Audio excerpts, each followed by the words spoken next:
Time now for our college football mailbag. I am Tom Downey. That is Harrison Graham. Most of you guys know the drill by now. Use that hashtag CFP. Doesn't have to be about the college football playoff, but use that hashtag. Makes it much easier for producer Alicia. All right, first up from Tyler Avon. Does this chat have SEC bias for unreasonably supporting LSU, or is it only biased when it supports Alabama? I'm confused. I think he's saying just in general, is SEC bias only apply to Alabama, or is it now apply to other schools as well? I think that's what he's trying to say. The problem is, in recent years, is Bama was the only reason to have SEC bias, right? Everybody's like, oh, the SEC's been the best league. Well, they've been riding Alabama's coattails for a decade. So this year, LSU's the team to beat in the really SEC. good. Obviously, they're very good. That offense is rolling. This was digs at the other commenters, by the way. That's what he meant by the chat there. All right, Troy Daniels, longtime watcher. Thank you again. Now with Oregon losing, do you feel Utah needs to win out to go to the Rose Bowl, or would the Utes go to the CFP? Well, they do need to win the Pac-12 title game to go to the Rose Bowl. Yeah. But or they can get upgraded. They can get into the college football playoff as well. So what would happen there is if they made the playoff, Oregon would get the nod. Even with 3 losses, they would go to the Rose Bowl out of the Pac-12. That is kind of the scenario there. Look, if you're looking at Utah's path to the playoff, I still think they're in really good shape. I believe they are winning in unless Georgia beats LSU. That's what I believe. Or maybe Minnesota beating Ohio State, but I feel like that's much more of a long shot. I think that actually would hurt Utah. Yeah, I'm saying, that would hurt them as well. Okay. They'd feel better if Bama lost to Auburn, but unless Bama just wins huge, I still think in the end that 13th game, the conference title, that would give Utah the edge in the end. They just can't have an upset in the SEC or Big Ten title. All right, Josh Smith wants to know how the hell would you put Ohio State over LSU, with whom LSU is beaten. Thank you for using whom, Josh. People don't realize this. It's actually always whom.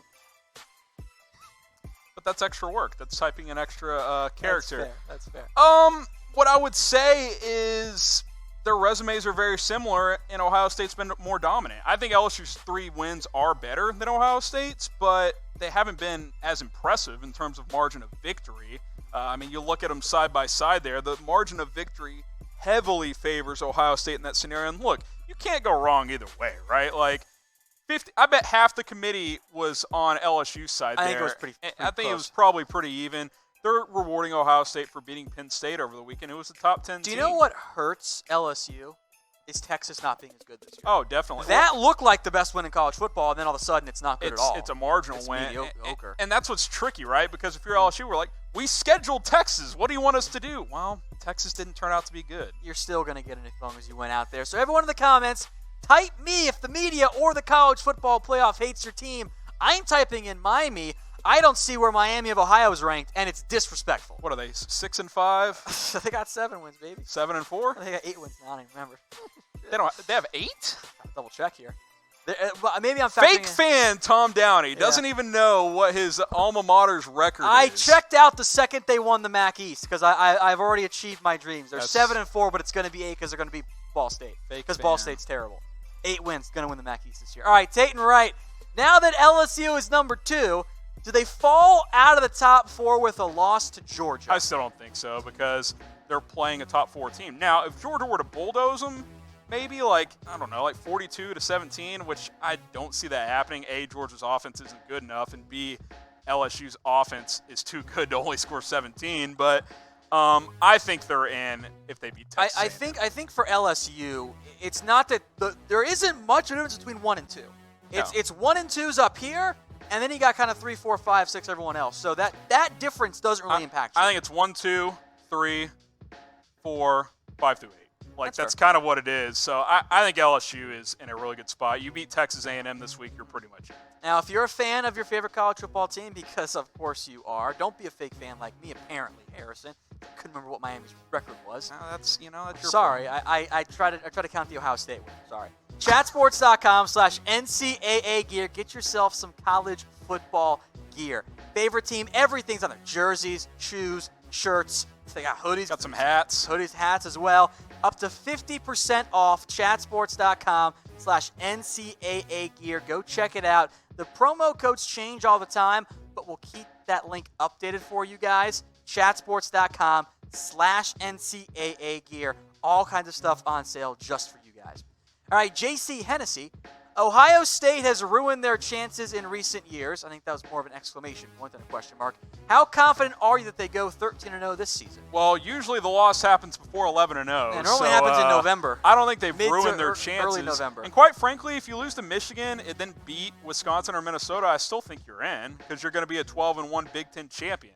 If we're saying Minnesota gets in if they win out, that applies if Ohio State's a one-loss champ as well. So they could go 12-1, but I think they're going to go 13-0. They've been very dominant. They have the most talent by far in the Big Ten. I feel pretty good about that.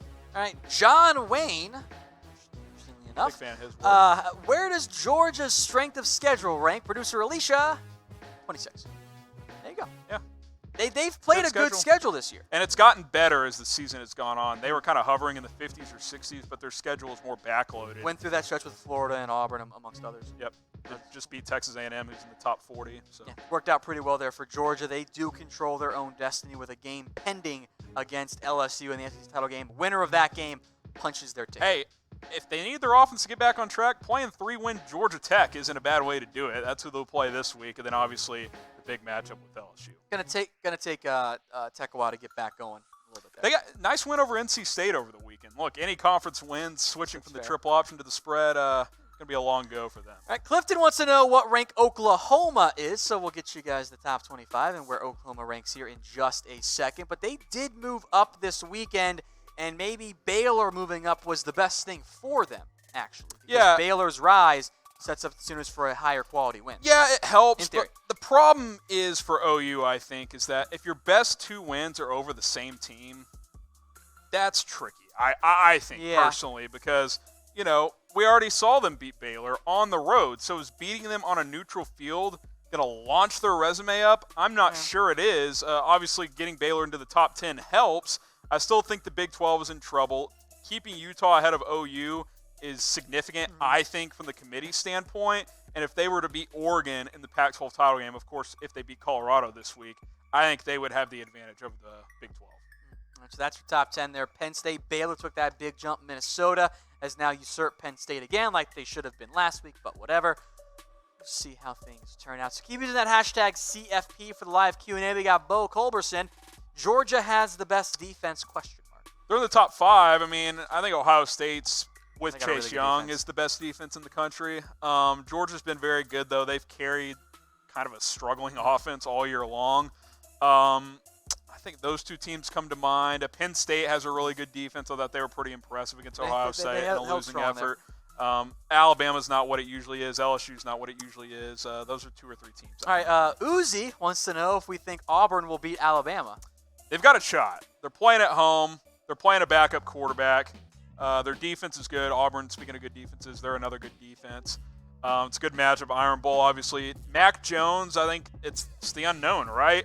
I still think Bama has enough around Jones that they should win this game. The question is, and they got potentially down the road at some point 4 first-round receivers. Yeah, I mean, seriously. And Najee Harris, he ain't too bad either, toting the rock. But is pretty good too.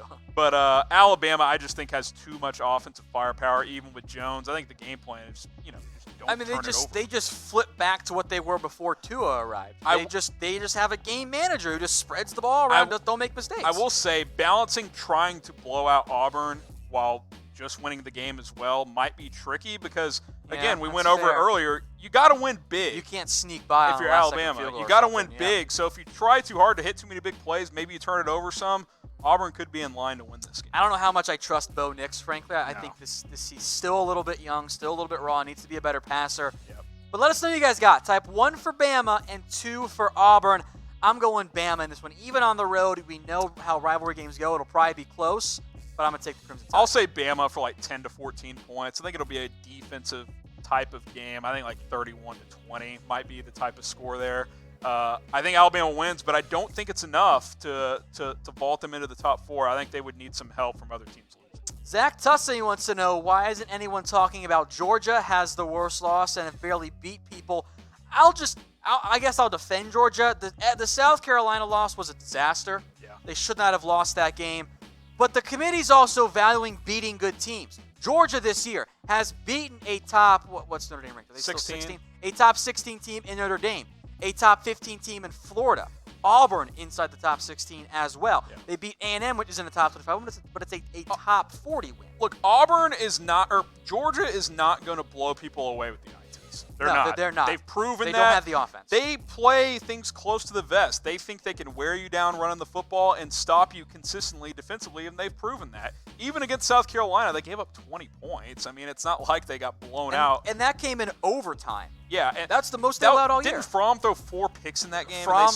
They had a pick 6, and their normally clutch kicker missed one. And look, I'm not defending the loss. That's a bad loss at home. But they've beaten 3 top 25 teams, top 16 teams. So, I mean, the committee's saying, look, their metrics are extremely impressive, and if you beat LSU, you deserve to be in. That's rather you win close against good teams than win big against bad teams. That's what they're saying. That's a good way of putting That's it. the Utah versus Georgia debate. Yeah. Exactly. All right, Naquavius Walker, if South Carolina beats Clemson, can't believe producer Alicia even brought this one up, like they beat Georgia, do you think Clemson will get in? If not, who? I don't think Clemson can lose. I mean, obviously, if 3 other teams lose, they could still get in, but I think it's very simple for Clemson. Win out, you're probably the 3rd seed in the playoff. Mm-hmm. You know, maybe you get into the top 2 if Ohio State or LSU slips up in their conference title game.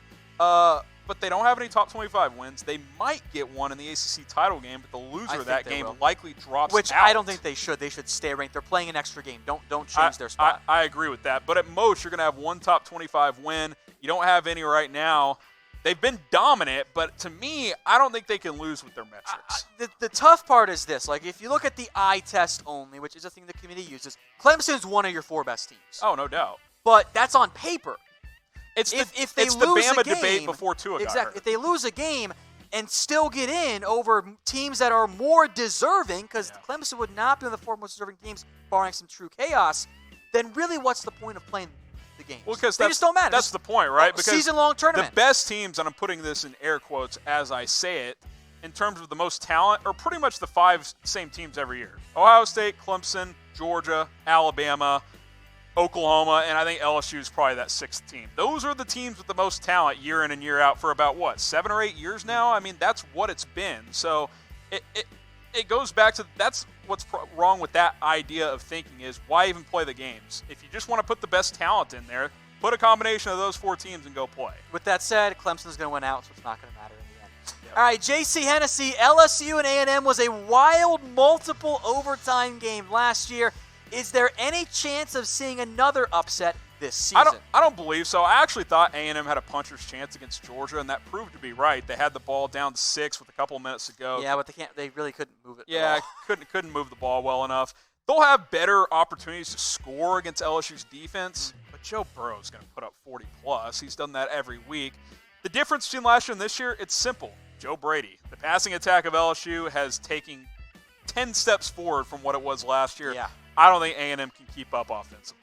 So you see your top 6 there at the bottom, but who will be the top 4? Let us know in the comment section which 4 teams you think will make the college football playoff. What do you got, Harrison? We have to make changes because we had Oregon last I think week. Clemson, I've said this for weeks, they're the easiest lock. They're not going to lose. The schedule's just not there. LSU is going to be A&M, so I think they're in regardless of what happens to the SEC title game. I'll say they beat Georgia, so Georgia's not in. Ohio State wins out. I think the top 3. It would be surprising if they lost, right? I mean, Are we all on the same page here? Yeah. I'm gonna go Utah. I hope the committee proves me right if they win out.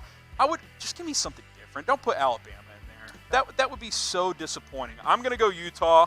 I think they win out and they beat Oregon in the Pac-12 title. I'll go Oklahoma instead of Utah just to be different there. You guys can bet on the college football playoff and all college football games on BetDSI.